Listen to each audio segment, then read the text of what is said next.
합니다. 주님 주시는 기쁨과 즐거움을 받아 누리시는 여러분 되실 수 있기를 축복합니다. 결실의 계절입니다. 교회 마당에 감나무의 감들이 꼭지부터 예쁘게 빨갛게 물들어 익어가고 있습니다.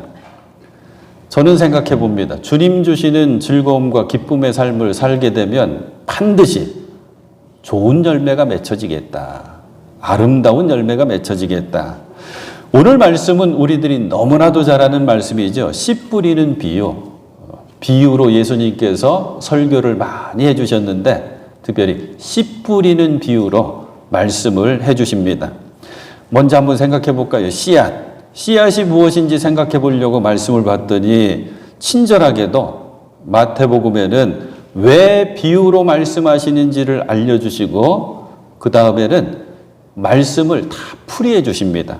18절부터 쭉 이어지는 말씀을 풀이해 주시는데 예수님께서 말씀해 주신 그 씨앗에 해당되는 것은 말씀이라고 나오거든요. 하늘나라를 두고 하시는 말씀 19절에 나오죠. 그러니까 씨앗은 전혀 문제가 없습니다. 문제가 없는 게 아니라 가장 좋은 씨앗이 지금 준비되어 있는 거죠. 말씀이니까. 이제 그 씨앗을 심어서 가꾸어야 될 밭입니다. 밭도 말씀 가운데 나옵니다. 19절에 봤더니 그 마음에 뿌려진 것을 마음이 밭이구나.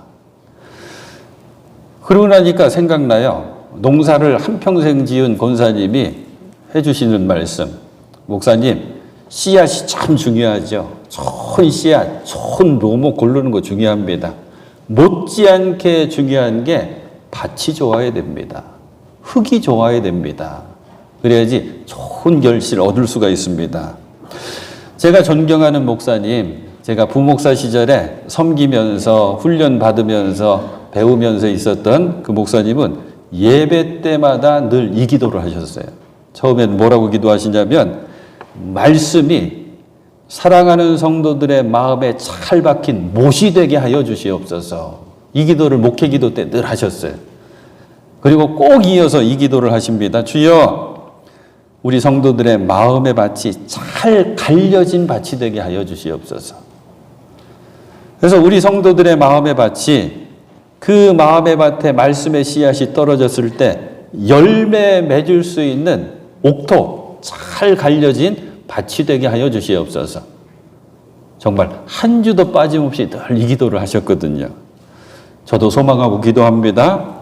매포교회 성도 여러분, 여러분들의 마음의 밭이 옥토가 될 수 있기를 소망합니다.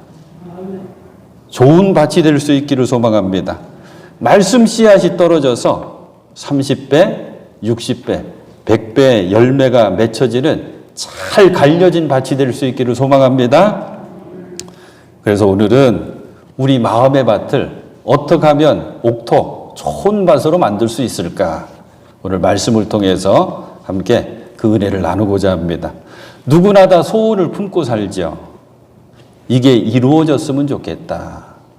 이게 되어졌으면 좋겠다. 또 이걸 얻었으면 좋겠다. 이거 가져봤으면 좋겠다. 이런 게 다 소원이 될 수가 있죠. 사랑하는 여러분들의 소원이 다 이루어질 수 있기를 축복하는데 정말 중요한 것은 뭐냐면 여러분들의 소원이 하나님께서 이루어 주실 수 있는 소원이 될 수 있기를 축복합니다. 이게 사실 가장 중요한 거거든요. 그래서 우리 마음의 소원이 주님의 말씀과 맞아야 되고 주님의 뜻과 맞아야 됩니다. 그리고 우리 마음의 소원 하나하나가 주님께서 기뻐 들어주실 수 있는 기도 제목들이 되어야 되는 거예요. 저는 이 과정을 뭐라고 부르고 싶냐면 소원 가꾸기라고 부르고 싶습니다. 내 마음의 소원을 딱 품고 있는데 그것을 주님의 뜻과 주님의 말씀을 붙들고 잘 맞춰 나가는 과정. 소원 가꾸기. 또 오늘 말씀에 비춰보면 좋은 밭 만들기. 사람들은 자신이 품고 있는 소원이 그대로 성취되면 그저 좋은 줄로 압니다. 실상 정작은 그렇지가 않습니다. 성경이 말씀하고 있는 형통이 뭔지를 우리가 꼭 기억하고 살아야 돼요. 성경이 우리에게 가르쳐주고 말씀하고 있는 형통의 정의. 그 형통은 내 바램대로 내 소원대로 그저 만사형통 소원성취가 아닙니다. 성경이 우리에게 알려주시고 있는 형통은 기준이 뭐냐면 하나님 편에서예요. 하나님 편에서. 하나님 편에서 보시기에 나에게 돼야 될 것은 반드시 돼야 되고 하나님 편에서 보시기에 나에게 되어서는 안 될 것은 반드시 안 되는 게 형통입니다. 이게 굉장히 중요한 거거든요. 의미 있는 것이고. 그래서 우리는 소원을 품었다면 이 소원 가꾸기를 해야 되는데 계속 점검하는 거예요. 내 소원이 주님의 뜻에는 맞는가? 주님의 말씀에는 합당한가? 내 소원이 정작 이루어지면 이것이 정말 옳은 건가? 이루어져야 되는 건가? 아니면 이거 내 욕심인데 이거 이루어지면 잘못하다가 또 큰일 나겠는데 이걸 잘 점검해 가야 되는 거죠. 자, 조금만 더 쉽게 한번 이야기해 볼게요. 좀 우스운 질문이지만 여러분 가운데 혹시나 나 복권에 1등 당첨됐으면 좋겠다 하는 마음 먹으신 적 있으신 분 계실까요? 있으시구나. 이게 뭐냐면 돈, 물질에 관해서 가장 단순 명확한 소원이 될 수가 있거든요. 근데 제가 왜 복권 얘기를 하냐면 이게 사연이 있어요. 어제 진천에서 충북연에 우리 어린이들, 청소년들 성경 골든벨 대회가 있었어요. 우리 매포에서도 우리 이상우 장로님 뭐 준비요인이어서 일찍부터 수고해 주시고 저랑 선생님들에서 12명, 장로님까지 13명이 참석했거든요. 아이들이 아주 성경 골든벨 열심히 했는데 결과는 묻지 마십시오. 그저 최선을 다했다는 거. 그리고 마지막에 오면서 결심했어요. 내년에는 열심히 준비해서 다시 도전해보자. 근데 제가 드리고 싶은 얘기는 이거예요.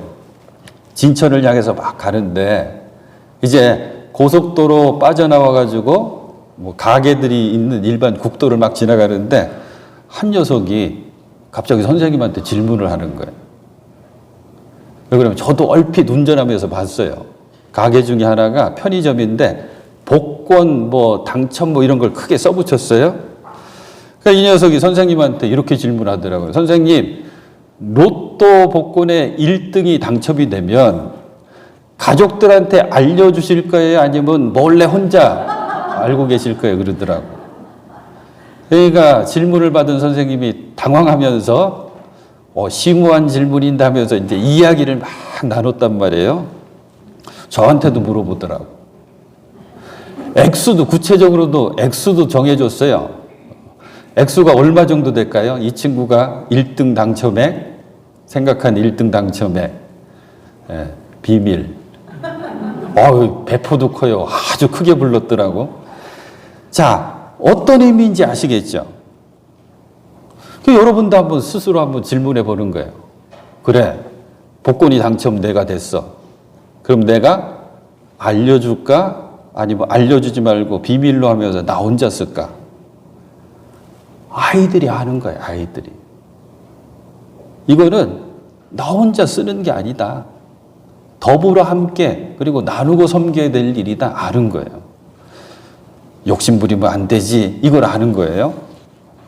이게 다 뭐냐면 소원을 갖고 가는 거예요. 그죠? 물질 얘기로 소원을 품었지만 그 소원이 가꾸어져서 뭐가 되는 거예요? 그래, 뭔가 하나님께서 주신다면, 뭔가 내가 큰 걸 얻는다면 어떻게 했다? 나누겠다, 섬기겠다, 더불어 함께 사용해야 된다. 아이가 가르쳐 준 거예요. 똑똑하죠, 우리 아이들. 그런데 이 소원 가꾸기를 하다 보면 이 소원을 잘 가꾸는 방법은 하나밖에 없어요. 하나밖에. 그게 바로 하나님의 뜻을 찾고 또 찾아내고 그 찾은 하나님의 뜻을 붙드는 거예요. 하나님의 뜻을 찾고 붙들기가 소원 가꾸고 마음밭을 꾸밀 수 있는 유일한 방법. 그래서 내 마음의 소원이 이게 하나님의 뜻에 맞나? 내 마음의 소원이 이게 말씀에 맞나? 이걸 자꾸 생각하다 보면 하나님의 뜻을 찾고 붙들게 돼 있거든요. 그럼 놀라운 게 그 순간 하나님께서는 나에게 말씀을 주십니다. 그래서 예수님께서 이 이야기를 하시는 거예요. 말씀이 씨앗이다. 그 씨앗을 너희 마음밭에 잘 심어서 열매가 될 수 있도록 너희들 갖고 내야 된다. 이렇게 되면 이게 하나님의 은혜 속에 사는 삶이죠. 시냇가에 심겨진 나무처럼 사는 삶이고 시절을 쫓아서 열매를 맺되 100배, 60배, 30배 열매를 맺는 복된 삶이 되는 거죠. 자, 그러면 어떻게 하면 우리의 마음밭을 잘 가꿀 수 있을까? 간단하더라고요. 좋은 밭이 되는데 방해가 되는 것들을 제거하면 돼요. 좋은 밭이 되는데 방해가 되는 것들 제거하자. 예수님은 하늘나라에 관한 말씀을 전해주실 때 유난히 다 비유로 말씀해 주셔요. 비유는 누구든지 다 알아들을 수가 있고 누구든지 다 깨달을 수가 있고, 오늘 말씀도 이런 것입니다. 이스라엘의 농부들은 농사를 지을 때 주로 밭농사를 짓거든요. 그 땅이, 이 토질이 별로 좋지가 않아요. 그래서 대부분 겨릿소를 가지고 땅을 다 일굽니다. 그 다음에 기다리는 게 두 가지가 있는데 첫 번째는 이른 비를 기다려요. 우기와 건기가 있거든요. 우기의 시작이 이른 비입니다. 이른 비를 딱 기다렸다가 이른 비가 내리면 이제 농사 시작이구나. 또 한 가지 기다리는 것이 있는데 그것은 뭐냐면 적당한 바람을 기다려요. 왜냐? 예수님 당시의 농부들은 씨앗을 정성껏 잘 준비하고 소중히 보관했다가 이른 비가 내리고 좋은 바람이 불어오면 그것을 품에 옆에 끼고 준비된 밭으로 나가서 바람에 맞춰서 씨앗을 허공으로 휙 하고 뿌리면서 농사를 짓는 거예요. 그러니까 우리가 이 말씀을 읽으면서 이 세상에 어떤 농부가 밭에만 잘 뿌리지 어떻게 뭐 돌짝밭에도 씨앗 뿌려놓고 그리고 덤불에도 씨앗 뿌려놓고 아이고 길가에 씨앗 뿌리는 농부가 세상에 어디 있어 하겠죠? 근데 이스라엘의 당시에 농부들은 이 밭에만 씨앗이 뿌려졌으면 좋겠다 하는 마음으로 씨앗을 뿌리고 던지지만 뭐 때문에? 바람 때문에 길가에까지 씨앗이 떨어져 버리는 거예요. 그러니까 이 말씀을 예수님께서 하실 때 듣는 사람들은 한순간에 깨달아 아는 거죠. 아, 그래. 씨앗이 길가에 떨어지면 큰일이지. 안타깝지. 금방 새가 와서 씨앗을 쪼아 먹어버리니까. 돌짝밭에 떨어져도 안 되고 가시덤불에 떨어져도 잘 자라지 못하는데 안 되지. 근데 거기에 떨어져 있으면 큰일인데 알아듣는 거예요. 자, 그러면 제거하면 된다 그랬죠. 제거. 자, 처음에 4종류의 밭이 나왔어요. 길가, 그 다음에 돌짝밭, 가시덤불밭, 그리고 우리가 꼭 만들어내야 되는 좋은 땅, 좋은 밭, 옥토. 자, 길가는 어떤 마음일까요? 길가? 딱딱하게 굳어있는 마음. 아무리 귀하고 좋은 씨앗일지라도 떨어져 봤자 그 파고들어서 심겨지지가 않는 거예요. 심령들을 보게 되면, 사람들을 보게 되면, 그 마음을 보게 되면 단단히 굳어있는 마음들이 있죠. 꽉 닫혀있는 마음들이 있죠. 이게 길가와 같은 마음입니다. 거기에도 말씀 씨앗은 떨어질 수가 있거든요. 그건 방법이 없습니다. 쟁기를 가지고 뒤집어 엎는 수밖에 없어요. 근데 어떻게 하면 그 딱딱한 굳어진 마음이 될까? 보통은 3가지입니다. 무관심하거나 아니면 교만하거나 부정적인 마음을 가질 때 아주 딱딱하게 굳은 마음이 돼요. 뭐 말씀에 하나님의 은혜에 관심이 없어요? 딱딱한 마음. 교만이라고 하는 것은 여러분들이 꼭 기억하시면 돼요. 교만하면 첫 번째 비교라고 하는 2글자를 생각하셔야 돼요. 비교. 여러분들에게 저도 그 훈련 자꾸 하고 여러분들에게도 자꾸 부탁드려요. 절대 비교하시면 안 돼. 비교하면 비참해지든지 교만해져요. 이렇게 비교해보고 나보다 조금 잘난 사람이 있으면 나도 모르게 이렇게 주눅 들고 비굴해져요. 내가 조금 잘났다고 생각되면 바로 교만해져요. 그러면 뭐가 없냐면 만족과 행복이 없어요. 심령으로는 아주 딱딱하게 굳은 마음, 말씀 씨앗이 들어갈 틈이 없죠. 부정적인 마음은 삐뚤어진 마음입니다. 아무리 귀한 말씀이 들려지고 귀한 말씀의 씨앗이 떨어져도 은혜 받지 못하는 거죠. 교만한 마음은 겸손으로 갈아엎어야 되고, 말씀이 들어가지 않는 삐뚤어진 그런 부정적인 마음에는 이 말씀은 내게 주신 말씀이다라고 하는 깨달음으로 갈아엎어져야 되는 거죠. 또 돌짝밭. 너무 감사한 게 예수님은 말씀을 다 설명해 주셨다고 그랬잖아요. 한 페이지 뒤로 넘기시면 18절부터 쭉 23절까지 있는데, 돌짝밭은 그대로 예수님께서 풀이해 주셔요. 20절, 21절에 있죠. 말씀을 듣고 금방은 기뻐해요. 그런데 뿌리가 없어가지고, 돌들 때문에 뿌리가 아래로 뻗질 못하니까, 그러니까 말씀 때문에 환난이나 박해가 일어나면 곧 걸려 넘어진다. 이게 돌짝밭 마음이다. 그래요. 돌짝밭은 뿌리 내리지 못하는 신앙이 돌짝밭이구나.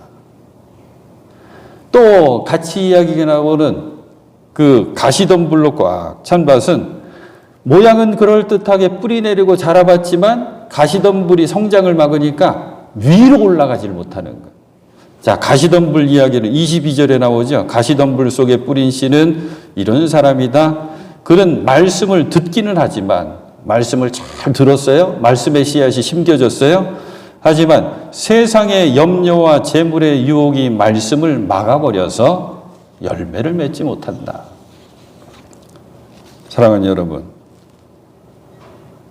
문제는 길가? 이거는 뭐 너무너무 어려워요. 꽉 막혀 있고 단단히 굳어 있고, 우리가 더 신경 쓰면서 들어야 될, 그리고 마음에 새겨야 될 말씀은 돌짝밭 그리고 가시덤불인데, 한번 적용해 봐요. 돌짝밭. 예수 잘 믿으면 믿을수록 어려움이 생길까요? 아니면 어려움이 싹 사라지고 다 없어질까요? 영적인 법칙은 예수 제대로 잘 믿을수록 영적으로는 어려움이 생겨요. 여기 나오죠. 환난과 박해가 일어나면 돌짝밭이면 곧 뿌리 내리지 못하고 뽑혀버리고 만다. 우리 마음속에 자꾸 생기는 게 염려잖아요. 근심 걱정. 또 세상 이렇게 쳐다보면서 때로는 욕심도 나고 세상에 여러 가지 것들이 나를 유혹하기도 하고, 그게 뭐예요? 가시덤불. 그럴듯하게 자라는 듯 싶지만 마침내 열매는 맺지 못하는 거예요. 가시덤불로 다 막혀져 있어서. 우리 스스로 이거 제거할 수 있나요? 길가와 같이 단단히 굳어있는 땅, 우리 스스로 쟁기를 넣고 뒤집어 풀 수가 있나요?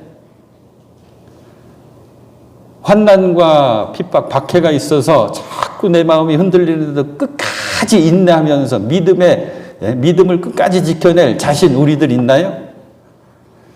세상의 염려, 근심, 걱정, 재물이 만들어내는 여러 가지 유혹들과 자꾸 생겨나는 욕심, 우리 그냥 쉽게 타협해버리지 이거 그냥 깨끗하게 걷어내질 못해요. 그래서 우리는 스스로 못하기 때문에 주님께 맡기면서 기도해야 되는 거예요. 그래서 좋은 땅 만드는 법은 한 가지, 기도밖에 없기 때문에 말씀 제목을 좋은 땅 기도한 거죠.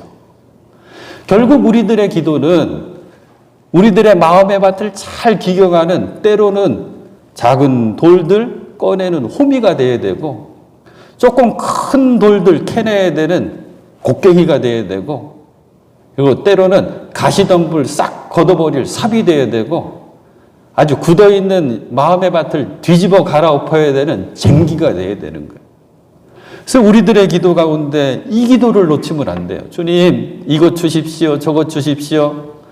여기에서 머무르지 마시고, 주님, 열매 맺는 삶을 살길 원합니다. 내 마음의 소원을 잘 갖고 갈 수 있게 하여 주시옵소서. 그런데 그 소원이 그저 내 소원이 아니라 주님께서 응답해 주실 수 있는 기도 제목이 될 수 있길 원합니다. 그래서 내 뜻이 아니라 주님의 뜻에 맞게 하여 주시옵소서. 주님의 말씀에 맞는 소원을 품을 수 있게 하여 주시옵소서. 그리고 주님께서 우리에게 뿌려주신 말씀 씨앗이 내 마음밭에 떨어질 때 잘 가꾸어서 주님 기뻐하실 만한 향기롭고 풍성한 열매를 맺길 원합니다. 주여, 그래서 때마다 내 마음속에 자리 잡고 있는 돌들을 캐낼 수 있게 해주시고 내 마음밭을 자꾸 어지럽히는 가시덤불들 제거할 수 있게 하여 주시옵소서. 이 기도를 꼭 하셔야 돼요. 그러면 마침내 100배, 60배, 30배 열매를 맺게 될 줄로 믿습니다. 이 말씀이 얼마나 재밌냐면요. 공관복음이라고 그러죠. 마태, 마가, 누가에 다 나와 있는데 마태복음에는 100배, 60배, 30배. 마가복음에는 반대로 30배, 60배, 100배. 누가복음에는 하나 딱 나와요. 100배. 특별히 학자들은 얘기해요. 마가복음에 30배, 60배, 100배는 그저 열매가 아니라 점점 아름답게 성장하는 모습이라고 이야기하죠. 사랑하는 여러분, 씨앗은 말씀입니다. 그런데 씨앗은 곧 생명이죠. 그리고 씨앗 속에는 풍성함이 있습니다. 우리가 상상하지 못하는 풍성함이 있어요. 여러분, 이런 이야기 들어보셨나 모르겠어요. 사과 속에 씨앗이 몇 개 있습니까? 우리 사과를 요즘 한참 사과 시절인데 먹다 보면 가운데 사과 씨앗 까만색 조그만 씨앗들이 있죠. 한 12개쯤 있대요. 평균 10개에서 15개. 근데 질문이 이렇게 이어져요. 그 작은 까만색 사과 씨앗 속에는 사과가 몇 개 있습니까? 그건 무수히 많거든요. 그게 씨앗의 생명력과 풍성함입니다. 말씀이고 생명이고 놀라운 풍성함이 그래서 있는 것입니다. 저는 30배, 60배, 100배의 은혜와 복을 믿습니다. 이것을 꼭 받아 누리시려면 저와 여러분들의 마음밭을 잘 가꾸어야 돼요. 좋은 밭으로 만들어서 주님께서 기뻐하실 만한 귀한 열매를 맺으면서 살아가시는 사랑하는 여러분 다 되실 수 있기를 우리 주님의 이름으로 축원해 드립니다.